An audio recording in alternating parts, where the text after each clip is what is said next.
Hello everyone, आप सब कैसे हो। आपको मेरी स्टोरी पसंद आए तो लाइक कमेंट शेयर करना मत भूलिएगा।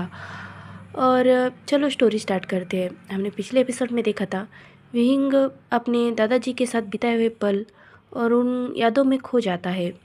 उसके बाद विहिंग के दादाजी के साथ विहिंग के कई मोमेंट दिखाने के बाद हम देखते हैं विहिंग और विहिंग के दादाजी ऐसे ही गार्डन में खेल रहे होते हैं। तभी वहाँ विहिंग की मॉम और उसके स्टेप डैड आते हैं।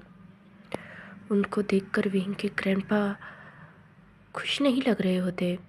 विहिंग अपनी मॉम को देखकर जाकर उसे हक करता है और कहता है, मम्मा आप वापस आ गए। तभी विहिंग की माँ विहिंग के सर पर हाथ सहलाते हुए कहती है, हाँ बाबा मैं वापस आ गई। और वो अपने डैड के पास आकर कहती है, डैड वो।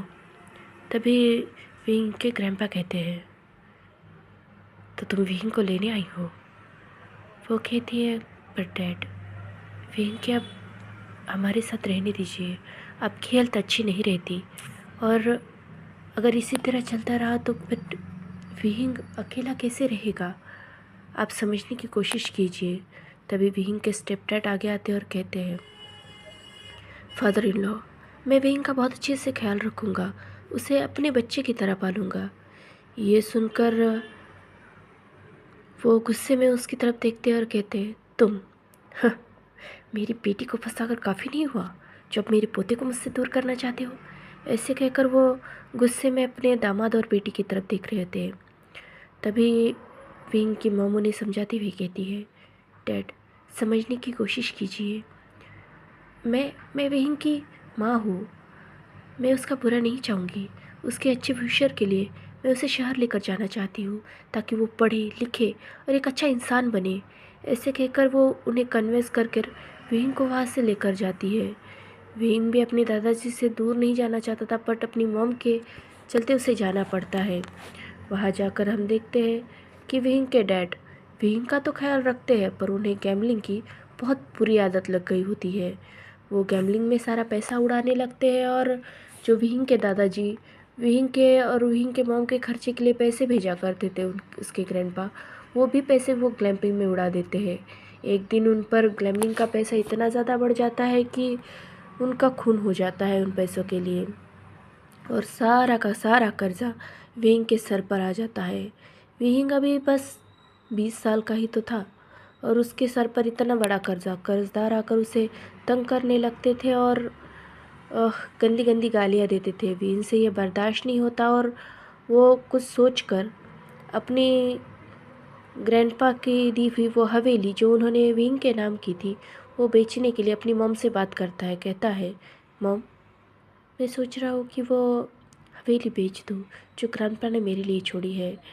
तभी उसकी मॉम कहती है, विहिंग अगर तुम वो हवेली बेच दोगी तो वो तुम्हारे ग्रैंडपा की आखिरी निशानी है।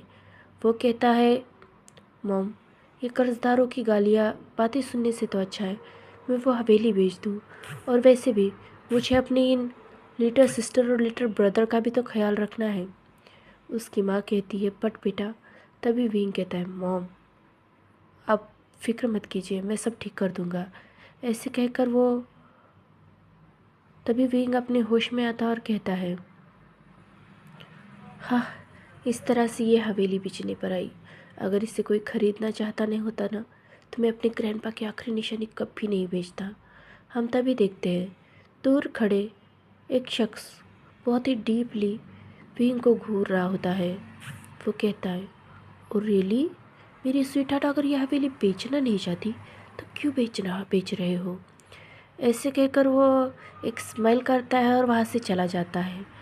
विंग बहुत थक जाता है गार्डन की और इसकी सफाई करते हुए उसमें बिल्कुल भी एनर्जी नहीं होती। वो खाना भी नहीं बनाता और सीधा अपने रूम में जाकर लेट जाता है। तभी विंग की थोड़ी ही देर में थकावट की वजह से नींद लग जाती है। उसके पास से फिर से उस अंगूठी से धुआं निकलता है और वहाँ एक बहुत ही हैंडसम ऑटरेबल और दुनिया का मोस्ट हैंडसम मैन कह सकते हैं, एक स्ट्रॉन्ग बॉडी, डोमिनेटेड ऑरा और ऐसी डार्क एनर्जी जिसका मानो कोई तोड़ ही नहीं। एक बहुत ही शक्तिशाली पर वो एक वैम्पायर वहाँ खड़ा होता और वो कहता है, डार्लिंग, अगर तुम अब इस हवेली को नहीं बेचना चाहते तो यह हवेली तुमसे कोई नहीं बिकवा सकता। ऐसा कहकर वो विंग के पास जाता है और विंग के सर पर हाथ सहलाता है। जैसे ही वो ऐसा करता है, विंग की बॉडी बहुत ही रिलैक्स हो जाती है और एक बहुत ही डीप स्लीप में चली जाती है। उसी तरह से वो वैम्पायर विंग के सपनों में जाकर विंग से मिलता है। हम विंग के सपनों में देखते हैं विंग एक बार में काम कर रहा होता है और वो वहाँ सबको ड्रिंक सर्व कर रहा होता है। उसे काफ़ी अच्छी टिप भी मिल रही होती है, पर विंग की नज़र एक शख्स पे पड़ती है। एक ऐसा शख्स जिसके पास से एक डार्क ऑरा महसूस हो रहा था, जो दिखने में तो मोस्ट हैंडसम था, जैसे मानो इस पूरे वर्ल्ड का हैंडसम मैन हो, पर उसके पास से जो ऑरा एमिट हो रहा था वो पूरा ही डार्क और उसे डेविल दिखा रहा था, जैसे मानो बहुत ही डेंजरस है, डेथ वाला। ऐसे कहकर वो फिर उस इंसान से नज़रें हटाता है और तभी वो इंसान वीन को इशारे से अपनी ओर बुलाता है। जैसे ही वीन उसका इशारा देखता है, उसकी तरफ देखते हुए कहता है, yes sir, can you help me. तभी वो कहता है, या मेरे लिए ड्रिंक बनाओ। ऐसे कहकर विंग उसके लिए ड्रिंक बनाता है। तभी वो शख्स विंग के पास आकर कहता है, करीब आते हुए कहता है, सो ब्यूटीफुल, तुम काफ़ी ब्यूटीफुल हो, क्या आज नाइट फ्री हो। ऐसे पूछते ही जब भी ये विंग सुनता है तो कहता है, जी जी जी सर, आपने कुछ कहा।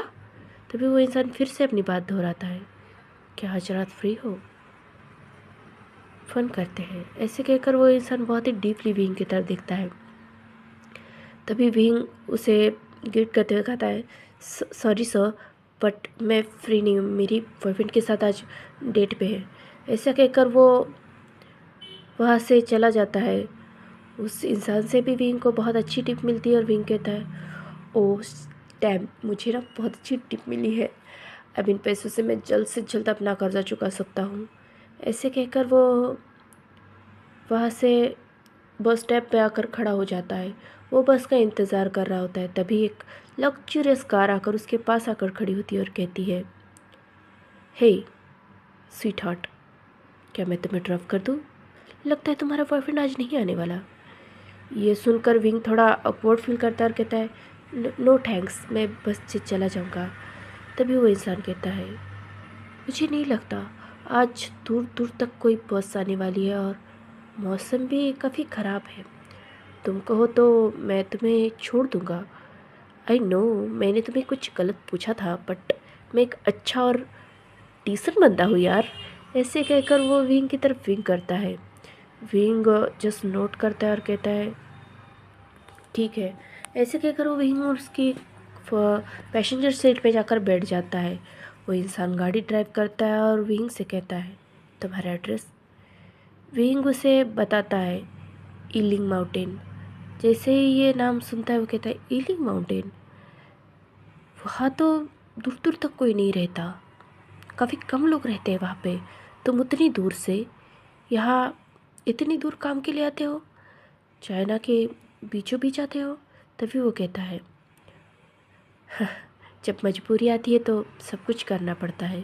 तभी वो लड़का कहता है, अगर इतनी ही मजबूरी है तो मुझसे कहो, शायद मैं कुछ हेल्प कर दूँ। तभी विंग उसे मना करते हुए कहता है, नो नो थैंक्स, आप मुझे छोड़ रहे हैं, यही बात है। ऐसे कहकर वो गाड़ी ईलिंग माउंटेन की तरफ बढ़ते हैं। ईलिंग माउंटेन में एक बड़ा सा मेंशन, वहाँ आकर वो गाड़ी खड़ी होती है और विंग की तरफ वो देखकर कहता है, ये ईलिंग की पहाड़ी है ना, और यहाँ पे ये मेंशन का, ये मेंशन तुम्हारा है। तभी विंग नोट करता है और कहता है, हाँ।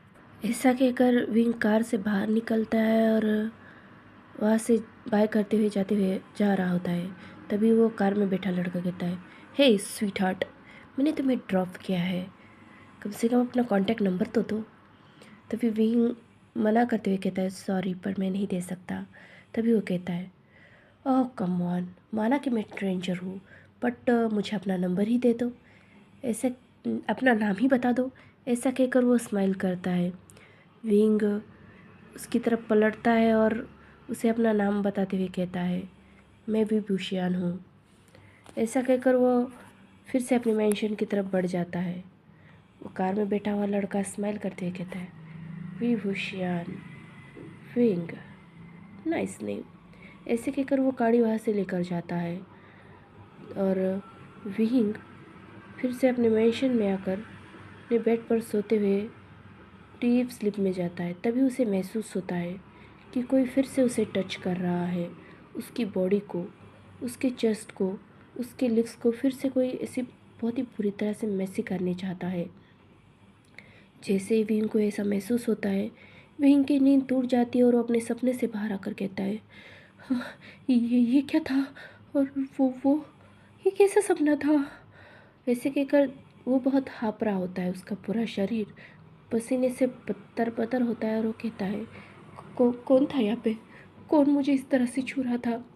ऐसे डरते हुए विंग कमरे से बाहर आता है और किचन में आकर पानी पीता है और लिविंग हॉल में आकर बैठते हुए कहता है, पता नहीं जिस दिन से मैं इस हवेली में आया हूँ मेरे साथ कुछ ना कुछ होता ही रह रहा है, कोई ना कोई हादसा, कोई ना कोई कांड। टू गॉड सेव मी, क्या हो रहा है, मेरे अलावा तो इस मेंशन में कोई नहीं है। फिर ये कौन है जो बार बार, मुझे ऐसा क्यों लगता है कि कोई आता है रोज़ रात को और मुझे टच करता है, मुझे बहुत ही इंटीमेटली टच करने लगता है, मुझे किस करता है, कौन है ये। ओह विंग, क्या हो रहा है तेरे साथ। ऐसा कहकर विंग वही सोफे पे ही सो जाता है। नेक्स्ट मॉर्निंग को विंग उठता है और अपनी आंखें मसलते हुए सामने का नज़ारा देखता है। उसका रूम एकदम क्लीन था और वो देखता है कि एक छोटा सा धुएं का बॉल उसके घर में घूम रहा है। विंग कहता है, ये कैसी चीज़ है। छोड़ो, कोई ना,